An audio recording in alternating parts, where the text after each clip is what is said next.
সালাতুত তাসবিহ নামাজের নিয়ত। নাওয়াইতু আন উসাল্লিয়া লিল্লাহি তাআলা আরবা'a রাকআতি সালাতিত তাসবিহ মুতাওয়াজ্জিহান ইলা জিহাতিল কাবাতিশ শরীফাতি আল্লাহু আকবার।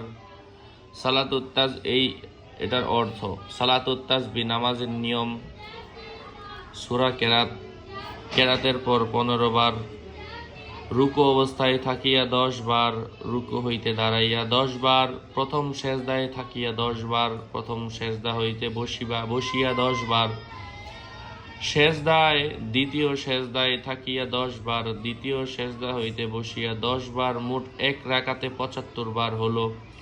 উপরোক্ত নিয়মে এক রাকাত পড়া হইলে তাহার পর দ্বিতীয় রাকাতের জন্য দাঁড়াইবে এবং যথারীতি সূরা কেরাত পড়িয়া তাহার পর উক্ত নিয়মে আবার 75 বার এই তাসবিহ পড়িবে। দ্বিতীয় রাকাতের পর বৈঠক করিয়া এবং আত্তাহিয়াতু পড়ার পর তৃতীয় রাকাতের জন্য দাঁড়াইবে এবং প্রথম 2 রাকাতের মতো আরো 2 রাকাত নামাজ পড়িবে।